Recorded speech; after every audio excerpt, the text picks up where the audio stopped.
বাংলাদেশে দুর্গাপূজার প্রতিমা ভাঙচুরের ঘটনা অনাকাঙ্ক্ষিত এবং সামাজিক সম্প্রীতি রক্ষার উৎসবের ক্ষেত্রে সঠিক বার্তা দেয় না বলে মন্তব্য করেছে ভারতের পররাষ্ট্র মন্ত্রণালয়। শুক্রবার ৪ অক্টোবর নয়াদিল্লিতে এক সংবাদ ব্রিফিংয়ে মন্ত্রণালয়ের মুখপাত্র রণধীর জয়সওয়াল সাংবাদিকদের প্রশ্নের জবাবে এমন মন্তব্য করেন। বাংলাদেশে সংখ্যালঘুদের ওপর সাম্প্রতিক আক্রমণ এবং আসন্ন দুর্গাপূজা উপলক্ষে কোথাও কোথাও মূর্তি ভাঙচুরের ঘটনা ঘটেছে।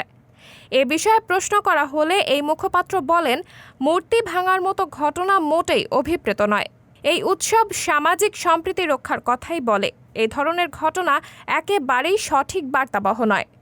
রণধীর জয়সওয়াল বলেন, সংখ্যালঘুদের নিরাপত্তা নিয়ে বাংলাদেশ কর্তৃপক্ষের কাছে ভারতের উদ্বেগের কথা জানানো হয়েছে।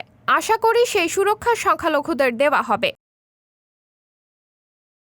ব্রিফিংয়ে ভারত সহ বিভিন্ন দেশে নিযুক্ত বাংলাদেশের রাষ্ট্রদূতের ফেরত নেওয়ার বিষয়ে প্রশ্ন করা হলে কোনো মন্তব্য না করে রণধীর জয়সওয়াল বলেন, কূটনীতিকদের নিযুক্তি, বদলি বা প্রত্যাহার করার বিষয়টি যে কোনো দেশের অভ্যন্তরীণ বিষয়। জাতিসংঘের আসরে পাকিস্তানের প্রধানমন্ত্রী শেহবাজ শরীফের সাথে বাংলাদেশের অন্তর্বর্তী সরকারের প্রধান উপদেষ্টা ডক্টর মোহাম্মদ ইউনুস বৈঠক করেন। সেই বৈঠকে সার্ক পুনরুজ্জীবনের ওপর জোর দেওয়া হয়েছিল। এই প্রসঙ্গে ভারতের মতামত জানতে চাওয়া হলে রণধীর জয়সওয়াল বলেন, আঞ্চলিক সহযোগিতাকে ভারত খুব গুরুত্ব দেয়। সেই কারণে বিমস্টেককে ভারত যথাযথ গুরুত্ব দিয়ে আসছে। কিন্তু সার্ক কেন থমকে রয়েছে তা সবার জানা। একটি বিশেষ দেশের আচরণই সেই জন্য দায়ী।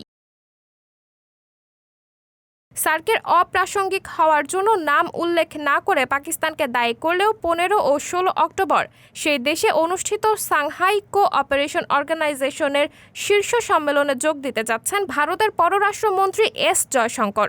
শুক্রবার ব্রিফিংয়ে এই তথ্য জানান জয়সওয়াল। পাকিস্তানি নেতাদের সঙ্গে দ্বিপক্ষীয় বৈঠক হবে কিনা কিংবা দ্বিপক্ষীয় বৈঠকের আগ্রহ পাকিস্তানি নেতৃত্ব দেখিয়েছে কিনা তা এখনো ঠিক হয়নি, তাই এখনই কিছু বলা যাবে না বলে জানিয়েছেন জয়সওয়াল।